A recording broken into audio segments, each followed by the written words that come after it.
Queridos hermanos, vamos a hablar hoy sobre un tema que ha surgido después de haber hecho los videos sobre quién vivía fuera del Edén cuando Dios creaba a Adán y Eva. Y ha surgido todo este tema de evolución, creación.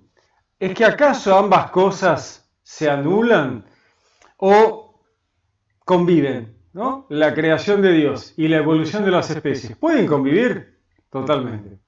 ¿Se puede ser científico y creyente? Absolutamente. ¿Se puede ser creyente y científico? También. ¿No? Pero si yo creo en Dios y creo y soy cristiano, ¿puedo creer en la astronomía, en la generación estelar, en el Big Bang? Por supuesto. ¿Qué duda hay? Ninguna. Cuando escribí mi primer libro, El Observador del Génesis, que habla justamente de una comparación entre los 7 días del Génesis y el relato, el correlato científico, astronómico, tectónica de placas, la primera persona en contactarme fue un astrofísico, que me decía entonces, no hay ningún problema con los 7 días y la astronomía. Y no, la verdad que no hay ningún problema. ¿Cómo puede ser? No puede ser. En este video vamos a mirar muy rápido, porque si no nos pasaríamos una semana. Vamos a ir muy rápido. Desde aquellos 7 días de la Biblia hasta por lo menos el Edén. Parece re poquito, pero en realidad es re complicado. Es complejo. Vamos a ver qué decían los 7 días del Génesis y vamos a ver qué nos dice la ciencia, porque ahí está la clave del asunto, ¿no? ¿Qué nos dice la ciencia? ¿Combina con la Biblia? ¿Cómo puede ser que combine? No puede ser que combine. Por eso tanto lío con Darwin. ¿Cómo Darwin nos podía presentar una evolución de las especies? Eso no es posible, no puede ser. Vamos a ver qué nos dice la ciencia y vamos a ir comparando con el relato del Génesis. Dice: en el principio creó Dios los cielos y la tierra. La tierra era caos y confusión, y oscuridad por encima del abismo, y un viento de Dios aleteaba por encima de las aguas. Dijo Dios: haya luz, y hubo luz. Vio Dios que la luz estaba bien, y apartó Dios la luz de la oscuridad. Llamó Dios a la luz día, y a la oscuridad la llamó noche. Y atardeció y amaneció día primero. Vamos a ver un poquito esto de: en el principio creó Dios los cielos y la tierra. Bueno, vamos a pasarnos por alto un poquito lo teológico para ir directamente a lo científico. Creó, ya sabemos que no es crear, sino manifestar, y que la manifestación que dice ahí, Bereshit bara Elohim, bara es manifestar por la palabra. ¿Y quién es la palabra de Dios? Jesús. O sea que en el principio Jesús crea el universo. Bueno, ahí es donde viene la clave. Esta persona que relata el Génesis dice los cielos y la tierra, lo cual nos da ya de arranque una ubicación de esta persona.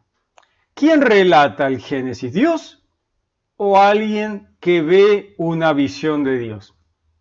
Fíjense que si Dios hubiera narrado, Dios hubiera estado en el espacio, hubiera dicho: en el principio creé el universo. Sin embargo, esta persona que ve una visión que Dios le da, puede que haya sido Moisés, él mira para arriba y dice los cielos, mira para abajo y dice la tierra. En el principio Dios creó los cielos y la tierra, una ubicación absolutamente terrenal de alguien que está parado sobre la superficie terrestre. Parado en el piso, como diríamos, más sencillo.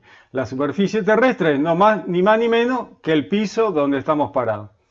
Entonces, él dice, la tierra era caos y confusión y oscuridad por encima del abismo. ¿Qué está viendo esta persona? Esto es lo que está viendo esta persona. Por eso él dice, veamos un poquito. Él dice, la tierra era caos y confusión y oscuridad por encima del abismo. La tierra estaba desordenada y vacía, ¿no? Para alguien, Moisés, supongamos, que le dice a Dios, ¿me mostrás cómo hiciste esto? Entonces Dios le dice, mira, sentate acá que yo te lo muestro. Y le muestra esto, y Moisés, ¿qué va a pensar? La tierra es un caos y confusión, desordenada, vacía, no hay nadie, ¿no es cierto? Y la oscuridad, es oscuridad sobre el abismo. Miro para abajo y veo el abismo del espacio y me pego un susto de aquellos. Ni hablar, ¿no es cierto? Un susto tremendo. Pero ¿qué es esto que está viendo? ¿Qué es esto desordenado y vacío que ve el narrador del Génesis? Ni más ni menos que la nebulosa primitiva. Ni más ni menos que la nebulosa primigenia. De aquí va a surgir un sistema solar. Esto, visto desde lejos, es esto mismo visto desde cerca. Esto es si estoy metido en la nebulosa y esto es si lo miro de lejos con un telescopio. Dios hubiera visto esto. Sin embargo, Moisés vio esto. Es lo mismo. Esto y esto es lo mismo. Esto es de lejos y esto es metido en el medio. Moisés está metido acá, en el medio, parado en la superficie terrestre, mirando lo que era la Tierra al principio, hace 6.000 millones de años. Entonces, esto es lo mismo que lo anterior. Ahora, esto es una nebulosa primitiva con un disco, se llama esto, disco de acreción, y acá en el medio empieza a brillar el Sol. Por eso, ni bien Dios le muestra la nebulosa primitiva, primigenia, al observador del Génesis, probablemente Moisés, él ve que inmediatamente se enciende la luz, ¿no? Inmediatamente pasaron unos millones de años, el cual colapsó la nebulosa primigenia, se cayó todo en un pozo gravitacional y el gas, que cayó más rápido, se acumuló en el medio y se encendió. Eso que se enciende es el Sol, ¿eh? Se enciende la estrella central y a partir de ahí se hace la luz, empieza la luz. Esto es otro disco de acreción, la nebulosa primitiva colapsando, cayendo sobre sí misma. Todo esto que vemos aquí, tierra, tierra, tierra, tierra, polvo, agua, minerales, todo lo que era de la nebulosa primitiva, es esto, ese tierra desordenada y vacía que veíamos al principio de esto, ¿no? Piedras y piedras y piedras chiquitas, medianas, grandes que flotan en el espacio, es esto mismo que se ve en el disco de acreción.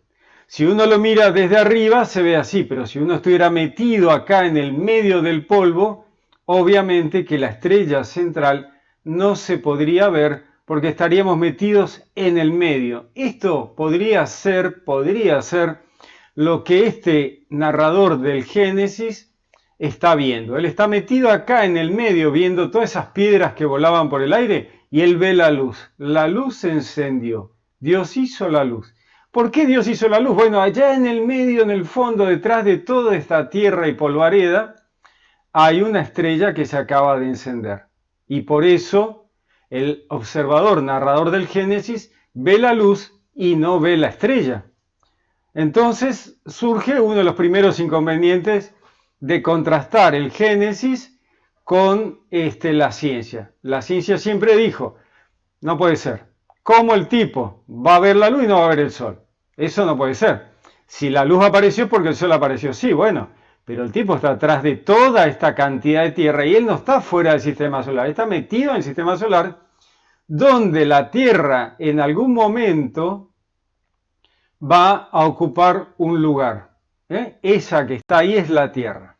Este ya es Saturno formado. Esto es una cosa muy, muy armada, así, muy pintura. esto no sería tan exacto. Y acá vemos lo que sería la Tierra metida en el medio de la polvareda cósmica. Acá vemos Mercurio, Marte, cualquiera de ellos podría ser. Aquí está metido en un polvo tremendo. ¿Qué va a ver el Sol? No lo ve al Sol. Y el Sol es mucho más chiquito y mucho más lejos. Mucho más chico y mucho más lejos. Entonces no lo puede ver. Entonces, ¿qué ocurre? Vamos a continuar con nuestro relato de la Biblia. Vio Dios que la luz estaba bien, apartó Dios la luz de la oscuridad, llamó Dios a la luz día y a la oscuridad la llamó noche.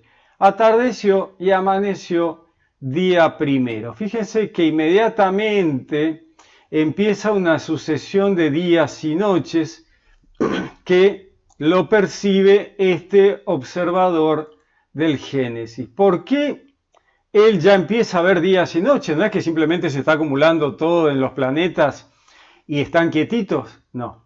Los planetas ya en el primer momento giran sobre sí mismos. Giran sobre sí mismos y giran alrededor del Sol. Por eso vemos en estas, vamos acá, vemos esta imagen que se ve que el planeta viene girando, el otro va girando para allá y además giran sobre sí mismos, por lo cual si alguien está parado, como hoy estamos parados sobre nuestro lugar, en nuestra ciudad, en nuestro país, estamos viendo una sucesión de días y noches porque el planeta gira, gira, gira y nosotros vamos y venimos con él y vemos un rato el Sol, un rato de oscuridad cuando estamos de espaldas al Sol. Volvemos a estar de frente al Sol, es de día. Volvemos a estar de espaldas al Sol, es de noche. Por eso en los polos el Sol dura 6 meses y 6 noches porque el planeta está un poquito inclinado. Pero bueno, a grandes rasgos, uno está parado en el ecuador, da vuelta, un rato está frente al Sol, al rato siguiente estás de espalda al Sol. Y eso se transforma en una sucesión de días y noches. Bueno, después viene esto de la sucesión del firmamento en medio de las aguas, que aparte una de otras, hizo el firmamento, apartó el agua de debajo del firmamento, las aguas de encima del firmamento. Bueno, esta era una idea que tenían los pueblos de la antigüedad en la cual creían que el planeta era sobre una superficie plana, de ahí viene el tema de la Tierra plana, creían que era una plataforma plana, y arriba de la plataforma plana había cúpulas sólidas. El primer cielo, el segundo cielo, el tercer cielo, lo habrán leído al apóstol Pablo cuando dice que él fue llevado al tercer cielo. Bueno, ese primer cielo era el lugar donde estaban las aguas, pues pensaban que la lluvia caía de la cúpula cuando abrían las compuertas, los ángeles abrían la compuerta, y el agua que estaba en esa primera cúpula sólida caía y entonces llovía. En la segunda cúpula sólida estaban los agujeritos por donde se veía el reino celestial. Esos agujeritos eran las estrellas. Bueno, se dan cuenta cómo estamos comprendiendo a través de aquella mirada del 3000 a.C., 2000 a.C., qué era lo que ellos pensaban, ¿no es cierto? Ahí cuando Moisés en 1500 a.C. escribe esto, él tiene una concepción y no entiende lo que Dios le muestra. Dios le está mostrando algo, él le entiende hasta donde puede, ¿no es cierto? Entonces dice, apartó las aguas de por debajo del firmamento de las aguas que estaban encima del firmamento, ¿no? En la cúpula aquella. En realidad lo que Moisés está viendo es un momento de la evolución planetaria en la cual el vapor de agua no se consolidaba como agua porque flotaba en el aire por la temperatura altísima del suelo. Entonces, se empieza a enfriar el planeta, se condensa el agua cae, forma lagos, mares, ríos, el aire se disipa, se aclara, se ve todo mejor y entonces empieza a verse el sol, ¿no? Dice, llamó Dios a los secó tierra y el conjunto de las aguas lo llamó mares, vio Dios que estaba bien, esta es la consolidación del agua como agua, la tierra como tierra, el enfriamiento del planeta. Produzca la tierra vegetación, hierbas que den semillas, árboles frutales que den fruto de su especie, con su semilla adentro, sobre la tierra, y así fue. Bueno, esto muy rápido viene la evolución de la vida. La vida inicia como a los 1200 millones de años luego de la consolidación de la nebulosa primitiva. Son seres microscópicos, van evolucionando, se transforman en algas, en el mar. Pero esta persona está viendo plantas. Un científico me va a decir, mirá, hasta acá veníamos bien y acá se fue todos los caños. ¿Cómo puede ser que esta persona vea plantas primero y no vea las algas en el mar? ¿Cómo puede ser? Bueno, ahí para poder entender esto, vamos a leer un poquito más y les voy a explicar por qué pasa esta diferencia entre el correlato científico y el relato de la Biblia. En este momento habla del día tercero y ve las plantas. Luego dice, haya lucero en el firmamento celeste para apartar día de la noche, valgan de señales para solemnidades, días y años. O sea que la persona está viendo por fin el sol. Luego de las plantas, él puede ver ahora el sol. O sea, la atmósfera se ha limpiado. Ya no hay neblina, nubes tremendas, polvo de volcanes, ya ha dejado. Y ahora él puede ver el sol. Ahora ve él el sol. No significa que el sol sea creado ahora. Él cree que el sol es creado ahora. Pero el sol estaba desde el principio. Al principio, en el supuesto primer día. En el supuesto primer día estaba el sol, pero él no lo podía ver.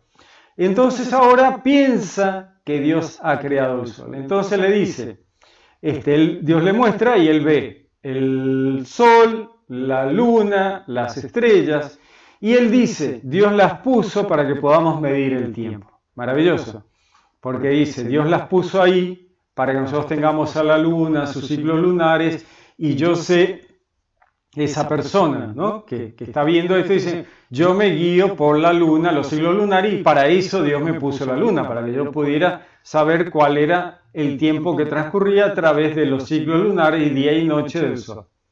Entonces dice, atardeció y amaneció, día cuarto. El tema del dilema del cuarto día, del si el sol, cómo puede ser que la luz primero y el sol después. Bueno, tiene que ver con que la atmósfera se había limpiado y afuera del planeta el polvo cósmico ya había caído sobre los planetas. Entonces, afuera el espacio está limpio y adentro la atmósfera está limpia. Y entonces esta persona ahora ve el agua, que hasta ahora no la había visto. Ahí es donde los científicos me van a decir, primero tendría que haber visto el mar y después haber visto las plantas. Pero prestemos atención porque esto es muy, muy, muy interesante, que esta persona haya visto primero las plantas y ahora vea los monstruos marinos. Y creó Dios los grandes monstruos marinos y todo animal viviente, los que serpean, los que bullen en las aguas por sus especies, todas las aves aladas por sus especies, y vio Dios que estaba bien. Bendijo los dioses diciendo, sed fecundos, multiplicados, henchid. Esta persona está viendo que el mar está lleno de peces de todo tipo, afuera del agua hay aves que pasan por arriba de él, pero hay algo muy particular que debemos prestar atención. Este señor, Moisés o quien sea, se asusta al ver determinado animal marino y lo llama monstruo marino. Le llama monstruo marino. ¿Por qué le llama monstruo marino a esto si él conoce un montón de animales grandes? Porque si esta persona es Moisés, tiene que haber conocido otros animales. Hipopótamos, camellos, jirafas, qué sé yo, ahí en la zona con Egipto y qué sé yo, un montón de animales grandes, feos, él tendría que haber conocido. Sin embargo, este bicho del mar, que no es un cocodrilo, él le llama monstruo marino. ¿Por qué le llama monstruo marino? Bueno, fíjense todo este tema de las plantas primero, los animales marinos después.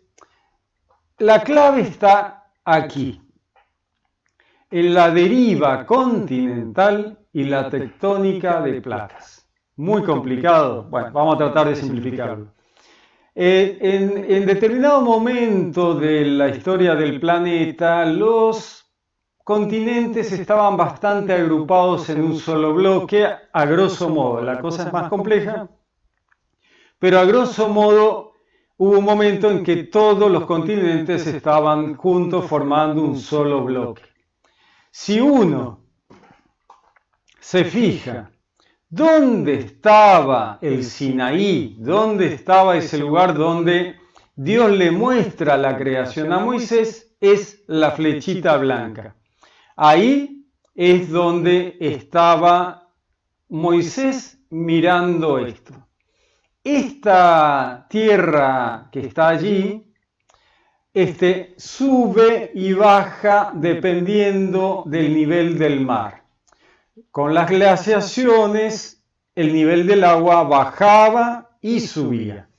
Cuando él empieza a ver esto de las plantas y qué sé yo, está en un momento en que él está afuera del agua y eso es terreno, digamos, por afuera del mar. Hay plantas, hay un tipo de planta que está ahí cerca de la costa del mar y entonces él ve árboles, plantas, las semillas, ¿no es cierto?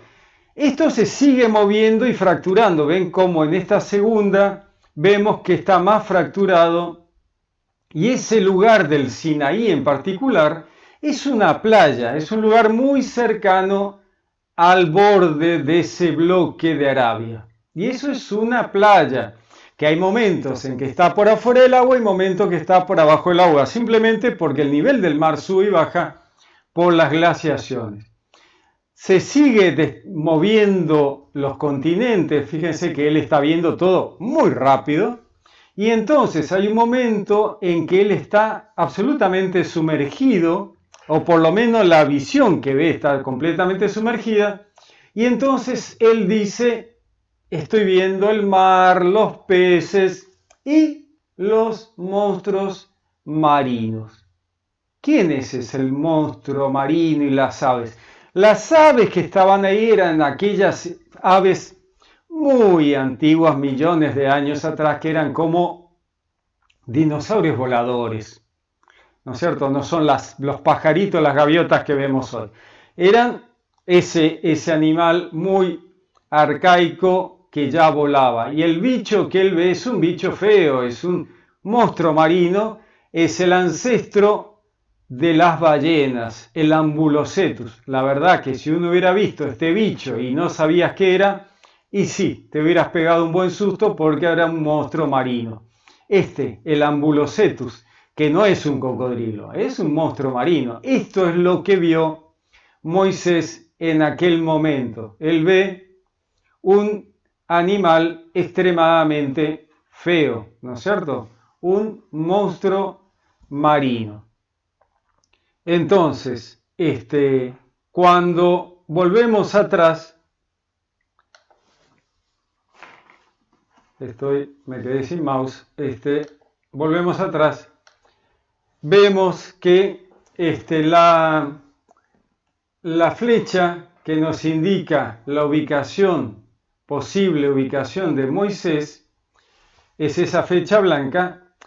En este momento, él ve en ese momento él está viendo a los monstruos marinos y en este momento él ve aparecer al hombre.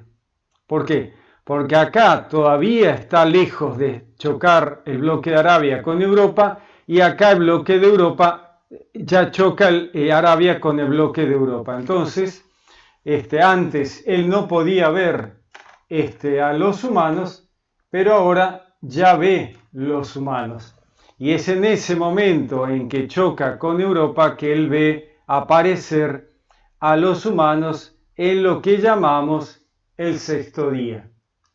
En el paso del tiempo de estos 7 días, vemos que de repente en el sexto día dice, hagamos al ser humano nuestra imagen como semejanza nuestra, manden en los peces del mar, en las aves de los cielos. Recién ahí él ve al hombre. Un momentito antes había visto los animales. ¿Por qué no los había visto antes? Bueno, esto que les mostraba antes de la deriva continental. Cuando él llega ahí, él ya está viendo a los animales en la superficie seca, ya se chocó el bloque de Arabia con Europa, ya no se va a sumergir más, ve a los animales y ve a los hombres. Acá tenemos resumidos 6.000 millones de años de evolución del planeta, consolidación, aparición de la vida y aparición de el hombre, la humanidad, en ese sexto día de la Biblia. Como ven, no hay ningún problema entre el relato científico y el relato bíblico. No hay ningún problema. Luego veremos el mensaje teológico que hay detrás de la imagen y semejanza, macho y hembra los creó y todo lo demás. Pero vamos a remitirnos en este momento a lo que tiene que ver con la evolución de las especies y que no hay ningún inconveniente con la Biblia.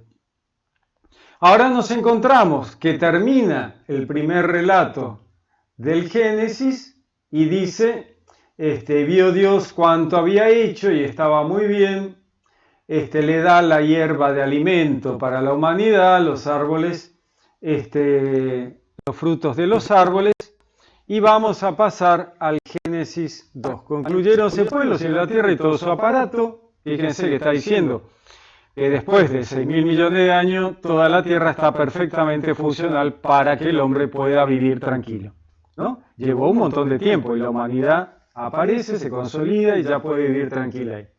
Dio por concluido Dios en el séptimo día la labor que había hecho y cesó en el día séptimo de toda la labor que hiciera. Bendijo Dios al séptimo día, lo santificó, pues en él cesó Dios de toda la obra creadora que Dios había hecho. Estos fueron los orígenes de los cielos y la tierra cuando fueron creados. Aquí termina el relato de los 7 días. El día que hizo Yahvé Dios, los cielos y la tierra.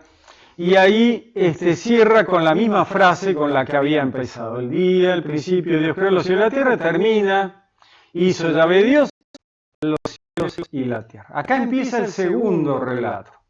Este es el primero, este es el segundo. Acá empieza el relato del Edén.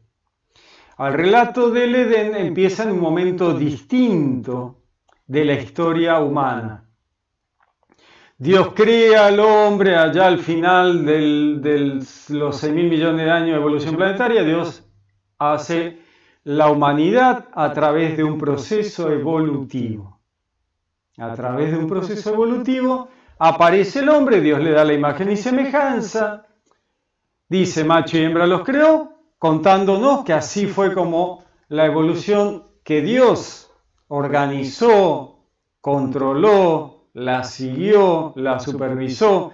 No es casualidad, no es azar, es Dios controlando la creación, el Espíritu Santo que está desde el principio del relato, el viento de Dios que aletea sobre la creación. Dios y el Espíritu Santo, ¿no es cierto?, controlan que todo funcione bien. El hombre llega a su estadio de civilización y ahí aparece el Edén. ¿Cuándo? En lo que se llama el Neolítico, ¿no es cierto? En el Neolítico. Vamos a ver un poco del tema del Neolítico, porque es muy importante comprender la evolución de las especies.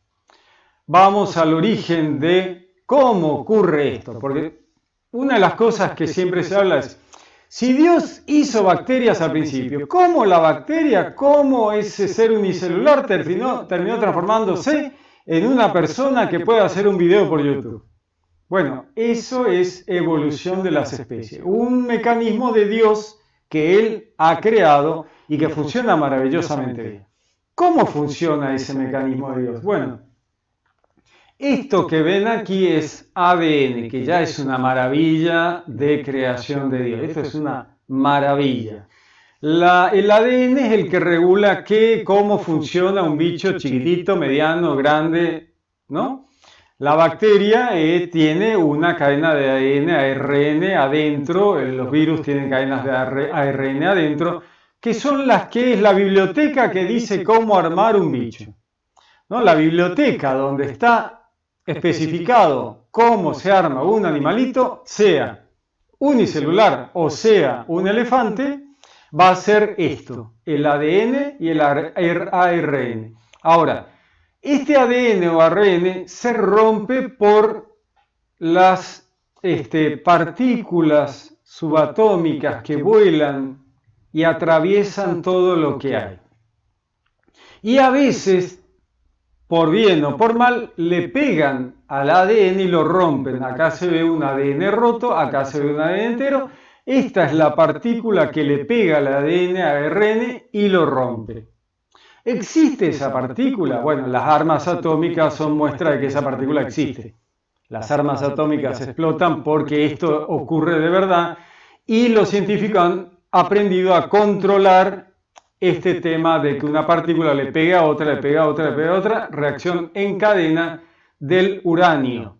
Pero acá estamos hablando de partículas que son de varias fuentes. Por un lado son de la Tierra, del piso, del centro del planeta, que es radiactivo y esas partículas vuelan y nos atraviesan. Y por otro lado vienen de las estrellas, volando por el espacio, entran a la atmósfera y nos pegan y nos atraviesan.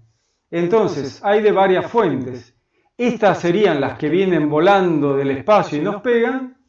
Y acá vemos la partícula pegándole al ADN o al ARN. Les voy a mostrar un aparatito que tengo aquí. Esto es un contador Geiger para medir radiación ionizante. Este es un aparatito bastante especial que lo que está haciendo ahí es medir cuántas partículas me han atravesado. Es así, esas partículas que están ahí por lo menos atravesaron el aparato, pero otras me han pasado a través de mí, a través de la computadora mientras estamos hablando. Ahí nos está mostrando cuántas, fíjense cómo cambió el numerito de vuelta, ahí volvió a cambiar. Esas son las partículas que vienen volando y están atravesando el contador Geiger. Y se escucha el ruido del tric, tric, tric, tric que está pasando a través del contador Geiger. Les voy a hacer escuchar ahora el ruido del contador para que vean lo que yo estoy escuchando todo el tiempo mientras hablamos.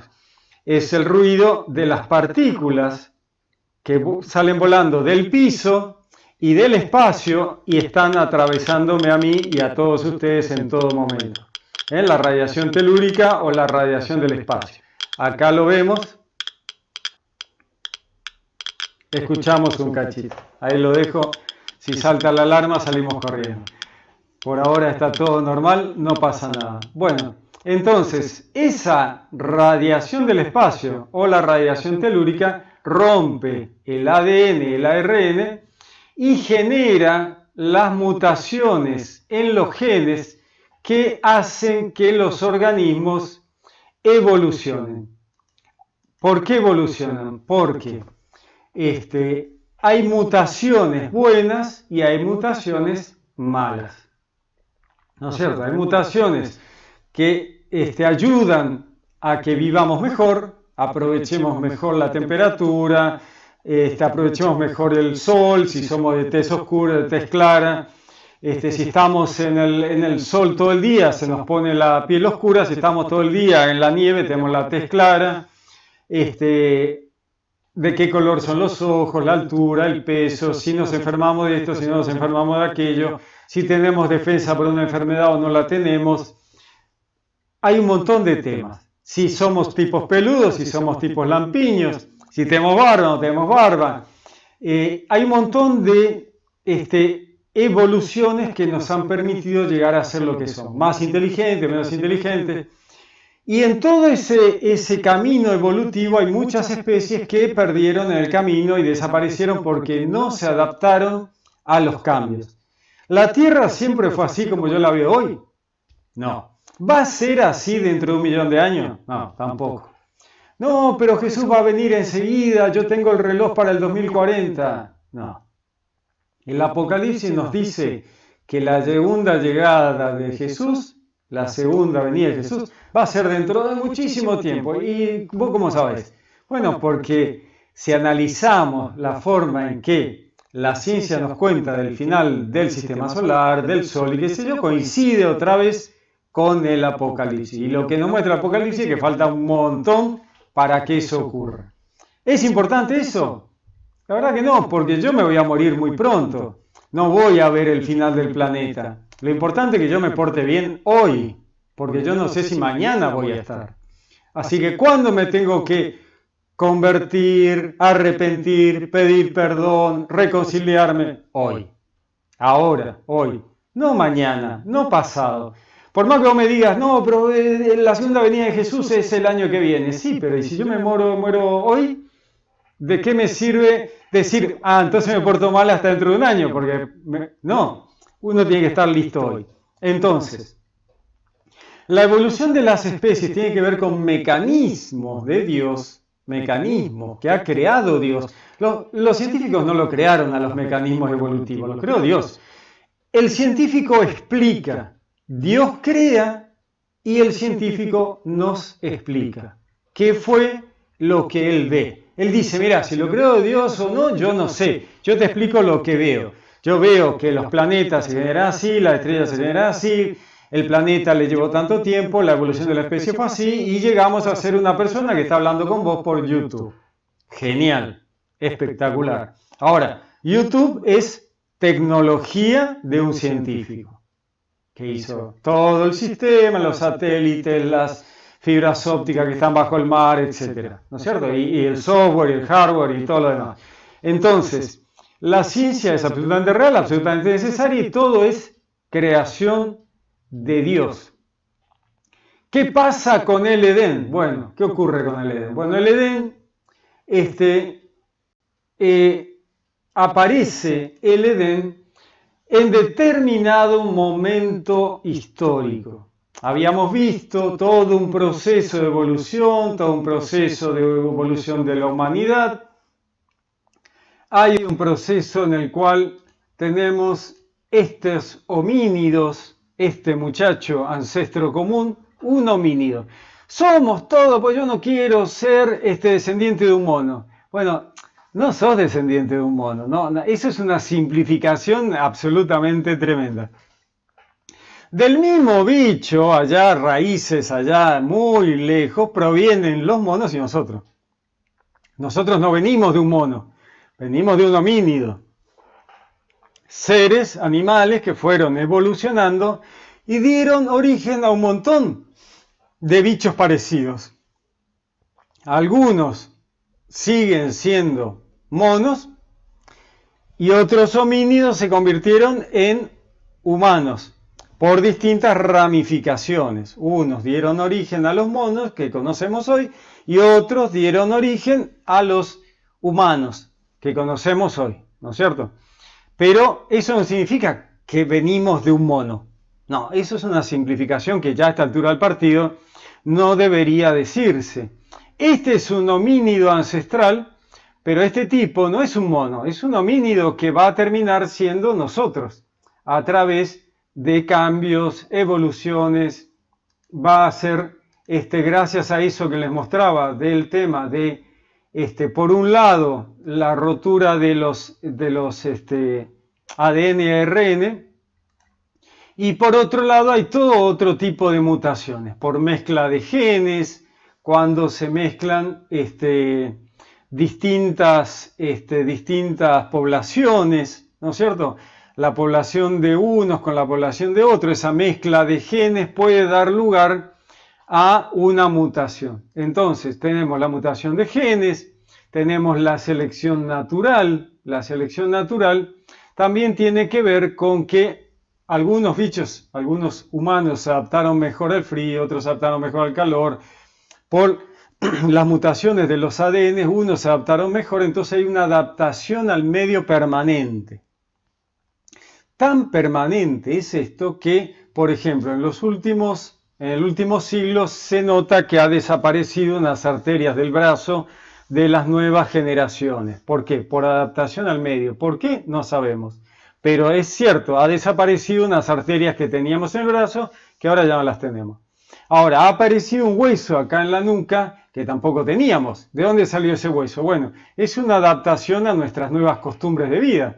Porque vivimos con un celular en la mano, porque vivimos sentados, porque vivimos leyendo. ¿Qué es lo que hace que nuestra cabeza esté inclinada y necesitemos un hueso extra para sostener toda esa musculatura? Bueno, antes no lo teníamos. ¿Por qué estamos perdiendo la muela del juicio? Porque ya no tenemos que tirarnos arriba de un hueso a rasguñar para sacarle la carne. Las muelas del juicio, mucha gente ya no la tiene. Eso es evolución. Eso es evolución. Cambio en la talla. Hay gente más grande que antes era, su raza era más chica y ahora son más grandes por un tema de alimentación. Todo el tiempo evolucionamos, lo que pasa es que estamos viéndolo en tiempo real.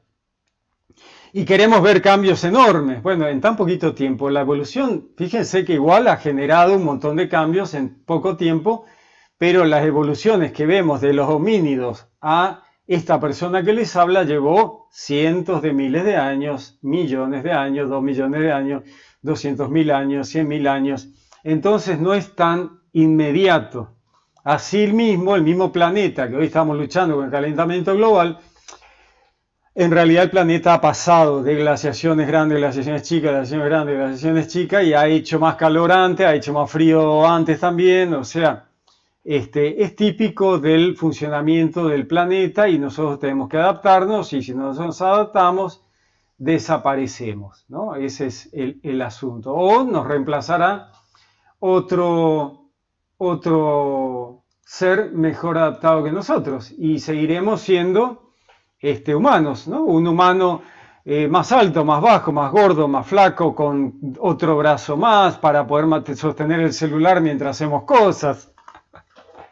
¿No es cierto? O sea, otro dedo para poder correr el WhatsApp, por ejemplo, en vez de tener un pulgar, por ahí vamos a tener dos, así podemos correr el WhatsApp más rápido, el TikTok.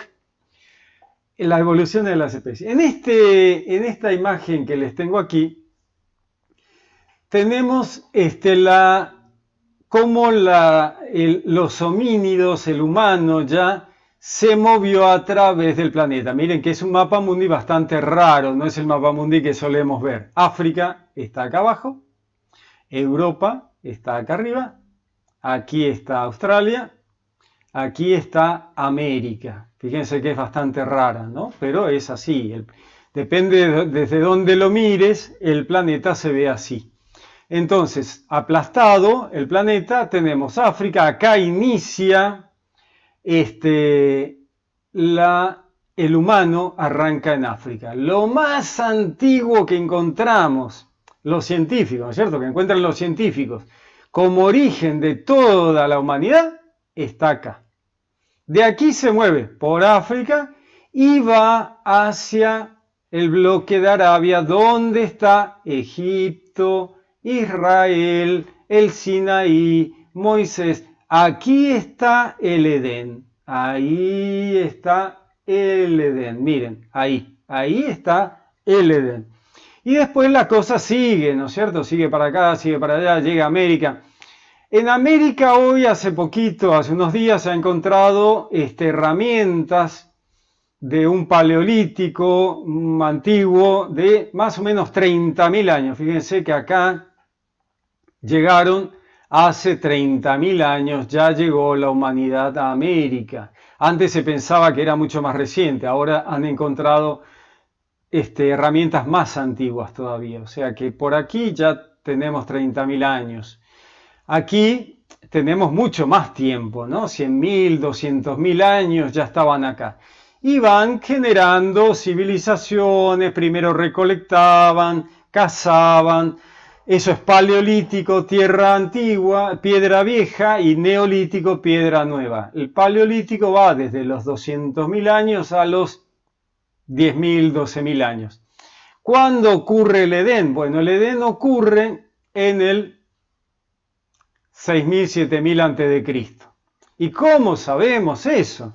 Por lo que dice el relato del Edén, que Caín y Abel eran agricultores y pastores. La agricultura fue una tarea moderna, A ver, yo tenía por acá un planito de la agricultura para que ustedes lo vean, a ver si lo tengo por aquí. Tengo un mapita de la agricultura para que lo veamos, a ver si lo puedo encontrar, porque tengo tanto material que por ahí algo se me ha escapado. Bueno, no importa. Lo he perdido. Ahí está. Este es el desarrollo de la agricultura. Fíjense que la agricultura empieza maravillosamente en la zona del Edén. Ahí empieza la agricultura, ¿no es genial? Está muy bueno. Ahí empezó la agricultura. La agricultura empieza en la media luna fértil. ¿Dónde está el Edén? Ahí, en la media luna fértil. Ahí empieza la agricultura según la ciencia. Y la agricultura se extiende al resto del planeta. Baja para África, se va para Europa, se va para Asia y a través de Asia cruza a América. Pero la agricultura empieza acá, en el Edén. ¿No es genial? Pero bueno, no es exactamente en el Edén, sino en las civilizaciones que están afuera del Edén. Ahí es donde empieza la agricultura. Entonces vamos a volver a la zona de las culturas que estaban afuera del Edén. Vamos a ver primero un mapita. ¿Dónde lo tengo? Aquí. Esto. Entonces tenemos ese lugar que les mostraba antes, donde había iniciado la agricultura, es esto, la media luna fértil. Acá está Canaán, acá está Siria, Asiria, acá está el río de Cus, acá está Javilá, el país de Cus, el país de Javilá, el río Gijón, el río Pisón. Acá está el espacio muy grande, esto es un terreno inmenso, enorme, gigantesco, y en algún lugarcito por acá, chiquitito, está el jardín del Edén, muy chiquitito. Esto es muy grande, ¿no es cierto? Entonces, Edén con nuestros amigos Adán y Eva está en un lugarcito chiquitito por aquí, cerca de los ríos, de los cuales nos nombra el Génesis del capítulo 2, 3, está aquí. La arqueología, maravilloso, los arqueólogos, hay que darles grandes aplausos y felicitarlos. Ellos han encontrado esta zona, estos ríos, el país de Nod, la localidad de Nod, aquí Nogdi, nos va a decir el arqueólogo David Roll, él ha encontrado acá, Nogdi. Aquí cerca está Göbekli Tepe, uno de los santuarios más antiguos de la humanidad, está en esta zona. Göbekli Tepe, Karahan Tepe, están por aquí. Bueno, esa gente que vivía ahí es gente de la antigüedad. Estos son restos del Paleolítico, de allá, antes del Edén. Esto fue encontrado. Y esta gente que vemos aquí en una representación sería aquellas tribus del Paleolítico. Paleolítico significa piedra antigua, piedra vieja. Paleo es antiguo, viejo, lítico, piedra. Esta gente es del Paleolítico, ¿no? Chozas, casitas muy rudimentarias. Vivían en cuevas, ya más atrás todavía en el Paleolítico vivían en cuevas. El típico hombre de las cavernas, ¿no es cierto? Acá vemos más cuevas de la zona. Aquí vamos a seguir viendo, estas son piedras del Paleolítico, herramientas muy rústicas para cazar. Otra cueva del Paleolítico, vemos restos de aquellas personas que habían habitado. Estas herramientas son del Neolítico, piedras mejor hechas, puntas de flecha mejor terminadas, con otra forma. Casita del Neolítico, como las que había fuera del Edén. Cuando Adán y Eva salen del Edén se encuentran con gente viviendo en casitas como estas, espectaculares. Buenísimo. Acá vemos esta ciudad que vemos aquí, un poblado muy antiguo del Neolítico, se llama Çatalhöyük.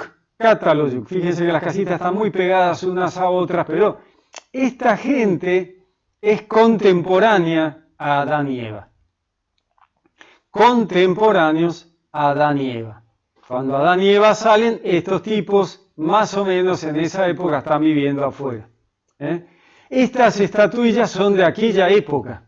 Esta gente ya fabricaba cerámica y hacían estatuillas. Acá vemos una de las localidades, culturas de aquella época. Haguilá es una de las culturas que se conoce de aquella época del Neolítico. Acá tenemos Cataloyuk, que habíamos visto antes. Aquí está Haguilá. Aquí tenemos abajo Jericó. Jericó la conocemos todos, ¿no es cierto? ¿Qué es Jericó? Pero Jericó no es una ciudad nueva de cuando llegó allá Moisés. No, Jericó es una ciudad que estuvo usada en idas y vueltas durante más de 9000 años. Jericó fue utilizada en el Neolítico. Jericó fue una ciudad muy antigua que se usó mucho y todo el tiempo durante el Neolítico. Vamos a recordar un poquito las localidades del Paleolítico, de aquella zona, ¿no es cierto?, de la zona que nos ocupa, que es toda esta cercana a Israel. Acá está el Sinaí, acá está Egipto, acá está la media luna fértil. Abraham va a ir de Ur de los Caldeos hasta Canaán, va a dar toda esta vueltita, pero ya en una época de manejo de los metales, edad de bronce, ¿no es cierto? ¿Por qué sabemos qué es eso? Porque ya se manejaban los metales, el oro, ya el Edén mismo, el relato del Edén nos habla del oro de este país, las piedras preciosas del otro, ya nos habla de minería, de comercio, pues ya en el Neolítico hay comercio, y en la época de los metales, ya en la edad de bronce, ya hay comercio, y entonces podemos situar al Edén en una época histórica. Podemos situar a Adán y Eva en un contexto histórico. ¿Por qué? Porque la Biblia nos lo dice. La Biblia nos dice cuándo situar al Edén en el contexto histórico. ¿Cuándo? En la edad de bronce, en el posterior Neolítico, o ahí, ¿no es cierto? Pastores, criaban ovejas, agricultores. Adán labra el suelo, ¿no? Caín y Abel traen ofrendas tanto de sus ganados como de frutos del suelo. ¿Por qué? Porque plantaban y cosechaban. Estaban quietitos y ya les mostré las casas de esa gente del Neolítico. Entonces vamos a recordar un poquito las culturas de aquella época. En esa zona tenemos a Wadi Kadisha, ubicado en el actual Líbano, que es uno de los sitios paleolíticos más importantes de la región, que data de 50.000 años, fíjense, 50.000 años en el Paleolítico. Kebará Cave o Cueva de Kebara, situada en Israel, cueva que contiene restos arqueológicos de ocupaciones del Paleolítico Medio. Una cueva que está a 60 metros sobre el nivel del mar, ubicada a unos 10 kilómetros de Cesarea Marítima. ¿Se acuerdan de Pilato? Bueno, esta cueva de Kebará está ahí cerca. Tenemos también a Nahal Amud, cerca de Israel, ahí cerquita, donde hay restos de neandertales, homínidos comunes a nosotros. Nosotros todos tenemos parte de ADN neandertal. Cuando los científicos revisan nuestro ADN, dicen, che, este ADN es el mismo de los neandertales. Así que parte de nuestro ADN, nuestra genética, es neandertal. Y los neandertales estaban allí en la cueva de Kebara. Tenemos también ahí cerca a Nahal Amud, en Israel también restos de neandertales. Tenemos Shanidar Cave o cueva de Shanidar en el Kurdistán iraquí. Tenemos Kafse Skul, me cuesta Skul, que tiene una antigüedad enorme, ¿no? 100.000 años, una cosa tremenda, que significa cabrito en árabe. Tenemos ya en el Neolítico, ya cerquita a Jericó, como les decía antes, Cataloyuk, que ya se los mostré, Jarmo, otro lugar que está ahí, más o menos 7.000 antes de Cristo, ya estábamos ahí muy contemporáneos a los chicos de Adán y Eva. Tenemos Hasilar, que también se los mostré, cerca de Turquía.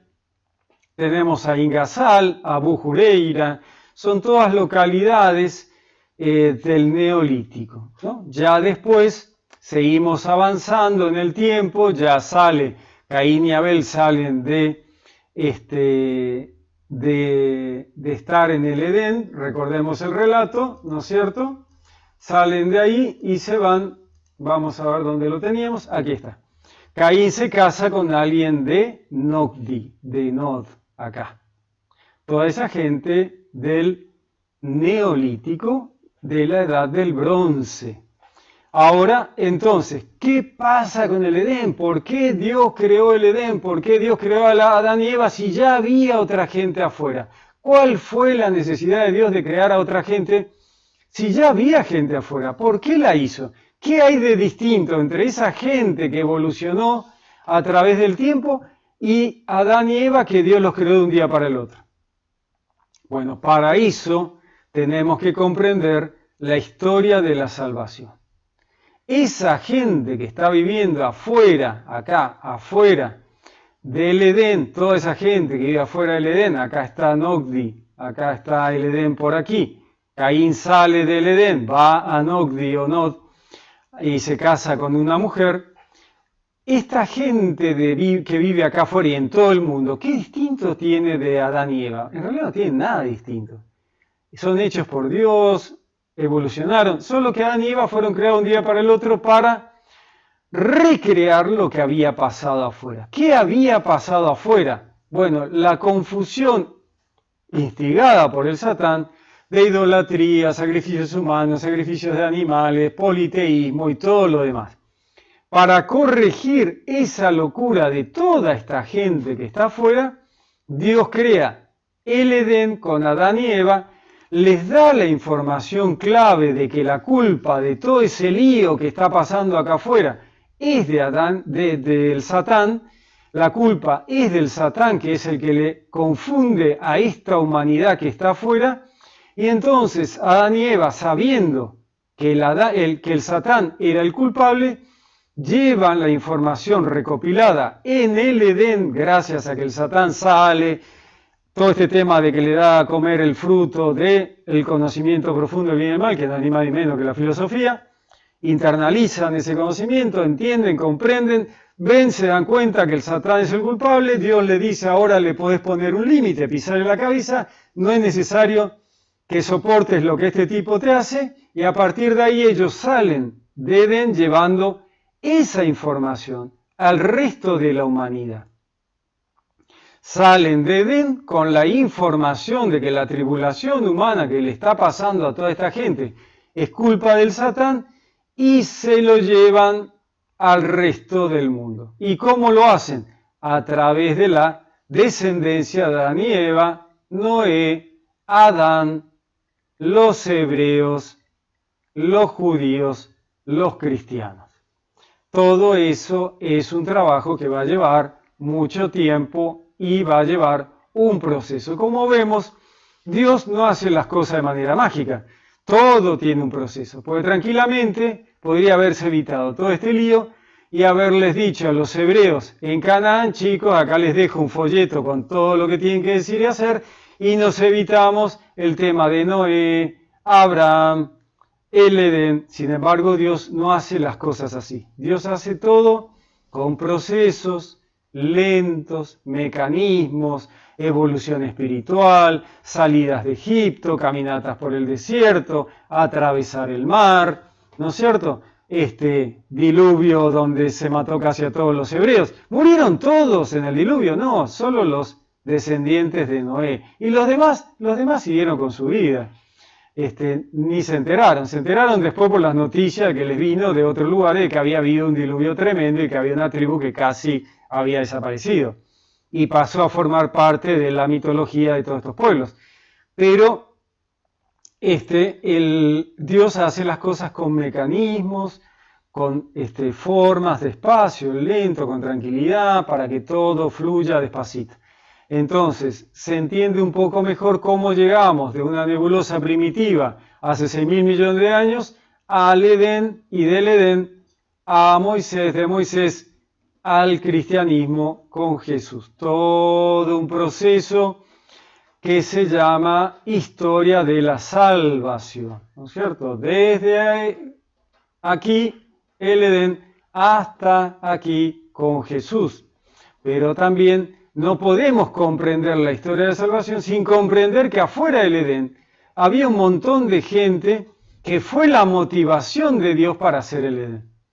Si esta gente que estaba afuera del Edén no hubieran cometido todos los errores que cometieron por culpa del Satán, Dios no hubiera tenido la necesidad de hacer el Edén, hacer a Adán y Eva y todo lo demás. Lo hizo para darle la información a la humanidad de que la culpa de la tribulación humana era del Satán. Y de esa manera poder pisarle la cabeza al enemigo poniéndole un límite, diciéndole hasta acá llegaste.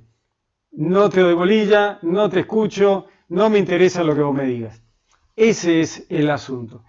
Jesús paga el rescate de la humanidad que está en manos del mal asesoramiento de Satán, paga el rescate y dejamos de estar bajo el poder de una posible muerte segunda, la posibilidad de una muerte segunda. Esa es la muerte que Dios avisa en el Edén. Miren que esto les puede traer la muerte segunda, el conocimiento.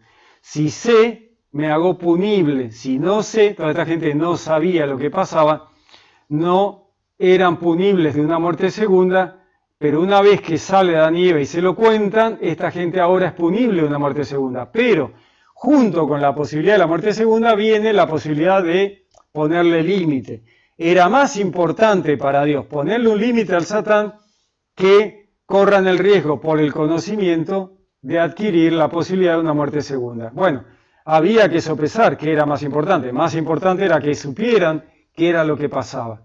Y para saber qué era lo que pasaba es que Dios hace el Edén. Con el Edén la gente sabe qué pasa y pueden resistir al enemigo. De eso se trata. Muy bien, como ven, no tenemos inconveniente entre poder analizar la Biblia desde la ciencia absoluta para llegar a una teología perfecta. No hay ningún inconveniente. Todo cierra, la verdad que sí, todo cierra. Los científicos me dirán, che, pero lo crearon Adán y Eva un día para el otro. Y bueno, pues esas son cosas de Dios. Si Dios lo hizo, yo no le voy a cuestionar. Dios ha hecho muchas maravillas mayores. O sea, eso es nada, absolutamente nada en relación a todas las cosas que Dios ha hecho. Que haya hecho a Adán y Eva de un día para el otro para probar un punto y demostrar algo, no tengo yo ningún inconveniente en ello. No me hace ruido ni me preocupa. Si algún día encontramos cómo lo hizo, genial. Que la ciencia se ocupe de decirme cómo hizo Adán y Eva de un día para el otro Dios. Por ahora tenemos cerradito desde la nebulosa primitiva hasta hoy, está todo perfecto. No hay ningún problema y todo tiene sentido. No solo a nivel evolutivo, nivel científico, planetario, sino además toda la teología que hay detrás, la historia de la salvación, la llegada de Jesús, la vida eterna, el reino de los cielos, está todo perfecto. No hay problema, no hay inconveniente. Podemos mandar a los chicos al colegio a estudiar evolución, Darwin, astronomía, nebulosas, generación estelar, Big Bang. No hay problema. No hay por qué preocuparse ni creer que una cosa invalida a la otra. Muy bien, les dejo algo para pensar. Que Dios los bendiga. Los saludo con gran afecto. Les habló Pablo Castro.